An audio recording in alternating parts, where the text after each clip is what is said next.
Magingay tayong lahat para kay JM Lopez. Hindi natin may tatanggi na malaki ang naiambag ni Looney sa battle rap dito sa Pilipinas. Dahil ibang level agad yung ipinakita niya noong nag-uumpisa palang ipakilala sa atin ang a cappella format. Yung unang dalawang battle ni Looney sa flip top ang isa sa dahilan kaya pumutok ang liga. Yung tipong maririnig at makikita na pinapanood ito sa iba't ibang computer shop.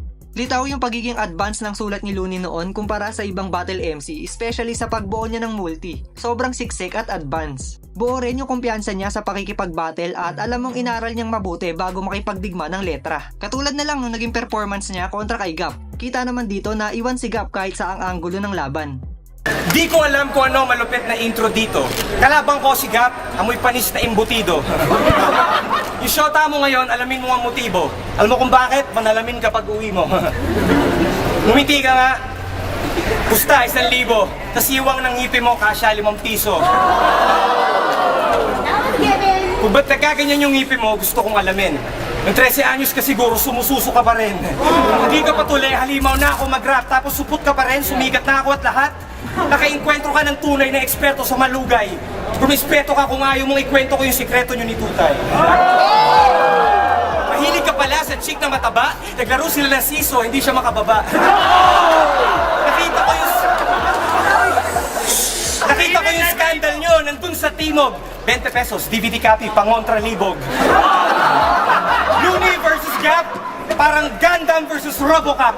Huwag ka na magpanggap-gap, alam nila na Bobocat, isa kang tagahangang nangangarap magpa-autograph. Tangina mo kayan! Tangina mo kayan, pasalamat ka, may Photoshop.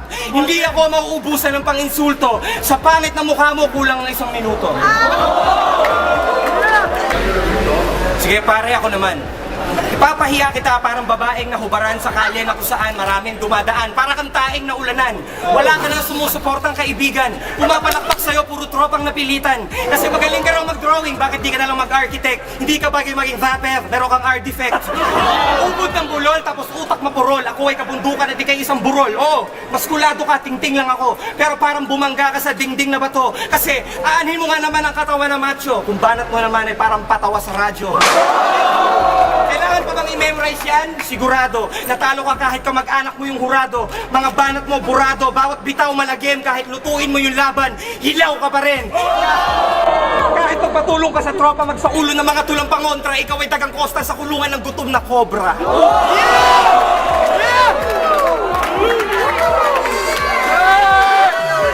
Tanginan, sinito ka. Akala mo kung sino ka, mag-English ka na lang para kunwari matalino ka.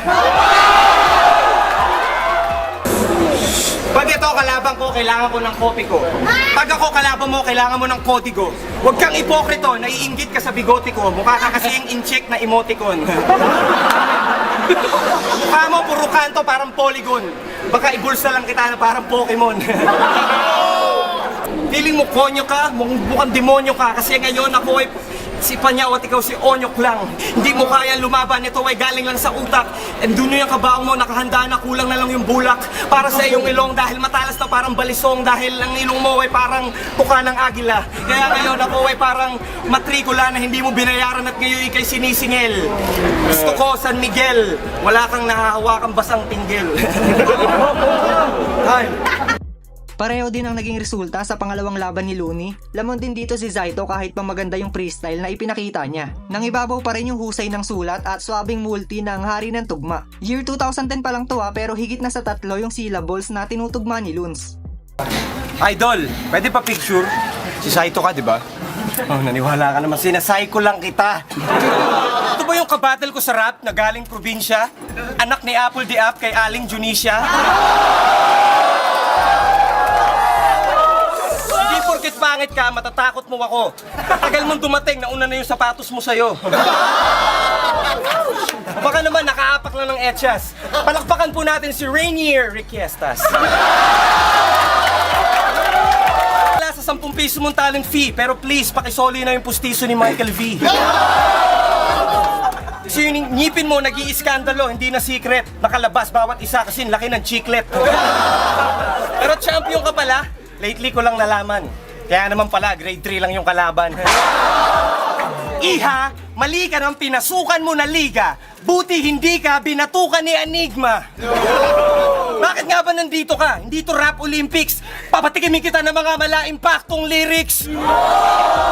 Dahil ako'y parang dragon. Hininga ko'y apoy habang hininga mo'y amoy boy bawang. Ayoko man lait ng kapwa, pero mukha kang snatcher ng kwintas sa underpass ng Quiapo.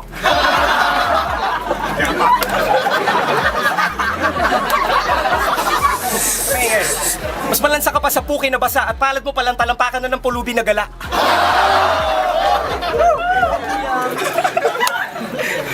Kasi, iniigib mo pa sa balon at sa sobrang hirap mo, nagtitipid ka sa sabon. Kaya yung balat mo, mas madulas pa sa presko na hito. Kasi mas madalas ka pang mag-birthday kesa maligo.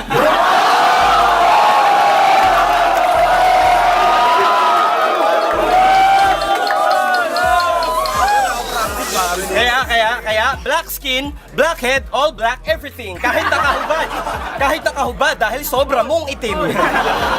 Hindi ka napuputi, sumang-ayon ka man o hindi, magturok ka man ng sangkatutak na glutatayon sa pisngi.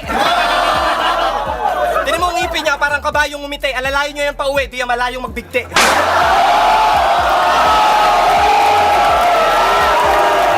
Ito, grabe rin yung rebuttal niya dito at tignan niyo yung asta niya sa gitna. Sobrang kumpiyansa dahil alam niya na malakas yung bara na ibabalik niya at bukod pa doon, nakamulti pa rin kahit sa rebat.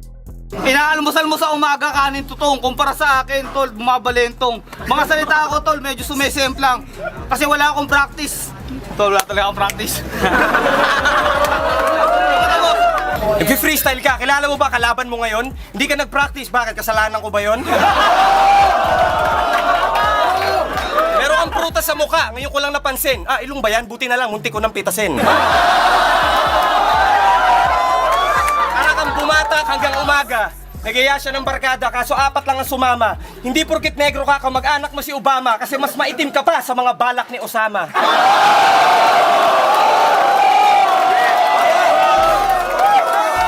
Kaya hindi mo bang nararanasan makipag-sex sa babae? Kawawa naman, hanggang text lang palagi. Pero nakita ka rin sa EDSA kanina, nag-creep walk, nagbebenta ng sapagita para may extra ka pang kita. Papunta sa Pasig, dahil galing ka pang Paranaque, paano ka nakadiskarte? Nang hablot ka na naman ng bag ng ale? Ako ay serbesa, ikaw ay alak pang babae. Nakanganga ka lang pala, akala ko nakaapa ka ng tae. Para hindi ka na tumila, papaligpit kita kay Type O. Etong si Diyos, sana kunin nyo na to si Saito at ibalik nyo yung tao na sumulat ng Kalaydo.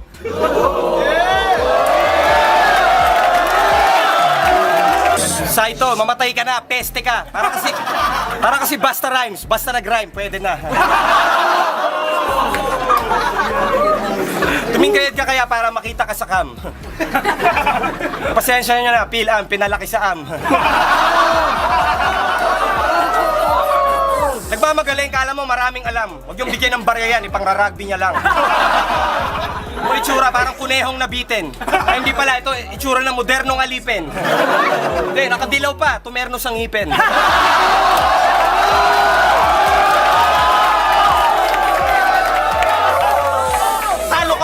Talo ka pa rin kahit nanalo ka sa coin toss. Papawis lang ba yan? Baka may halo yan na soy sauce.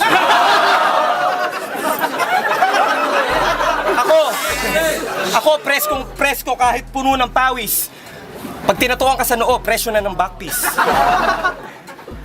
Laki ng noo mo, yung banat ko, totoo. Kahit walang mikropono, ako'y isang pilosopo. Kaya itodo mo, kasi andito na yung kalabang ko, aapakan ko na, umalis ka dito sa trono ko. Time.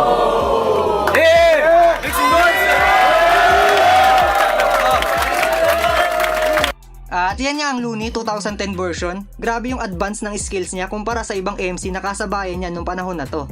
At hanggang dito na lang ang usapan natin ngayon. Huwag mo kalimutang i-like ang video na to bilang suporta at mag-follow at subscribe sa ating Facebook page at YouTube channel.